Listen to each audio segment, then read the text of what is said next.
ইয়া রান্না করো। আজকে করবো আমি মালাই চিকেন। তো মালাই চিকেন আমি 3টে টমেটো কেটে দিলাম, এটা মিক্সারে কাটতে হবে। তো আমি পেস্টটা করলাম যে টমেটো সেটা দিয়ে দিলাম এখানে। 1 চামচ হচ্ছে রসুন, আর 1 চামচ আদা বাটা, আর 1 চামচ কাঁচা লঙ্কা কেটে দিয়েছি। আর 2 চামচ হলুদ গুঁড়ো, 2 চামচ হচ্ছে তোমার ধনে, আর হচ্ছে এটা কালো মরিচ, এটা দিলাম এর মধ্যে। আর দই হাফ কাপ।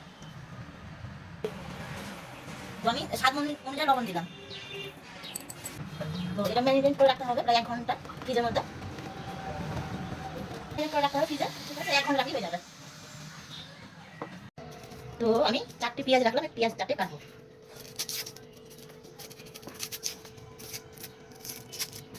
তো পেঁয়াজগুলো কাটা হয়ে গেছে, চুলা হয়ে গেছে। এইভাবে কাটতে হবে, আর এইভাবে কুচিয়ে কাটতে হবে।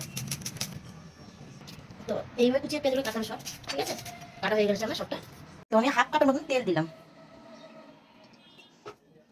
তো আমি দারচিনি, এলাচ আর লবঙ্গ দিলাম তোমাদের। তো তেল থেকে সুগন্ধ হয়ে গেছে, যখন পেঁয়াজটা কুচিয়ে গেছে সেটা আমি দিয়ে দিলাম এখানে।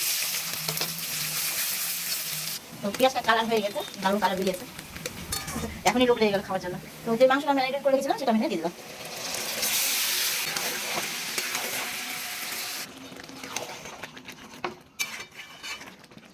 একটু নাড়াচাড়া করে দিই। সেটা করতে আমি এটা মশলা করে 100 কাজু আছে, তো কাজুটা মিক্সারে আমি দিয়ে দিলাম। আর হাফ কাপের মতন দুধ দিলাম, এটা পেস্ট করতে হবে। তো আমি যে কাজুটা কেটে রাখলাম সেটা এখানে দিয়ে দিলাম। 2 চামচ গরম মশলা আছে, আর হচ্ছে এখানে এটা হচ্ছে কাশ্মীরি মেথি আর সবুজ এলাচি দিয়ে আমি এগুলো এর মধ্যে দিয়ে দিলাম।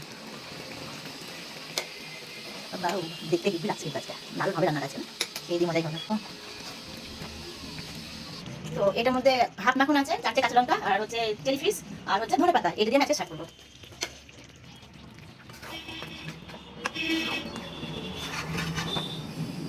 তো আপনাদের যদি রেসিপি ভালো লাগে তো একটা লাইক দেবেন, একটা শেয়ার দেবেন, আর বেশি বেশি করে কমেন্ট করবেন। বাই।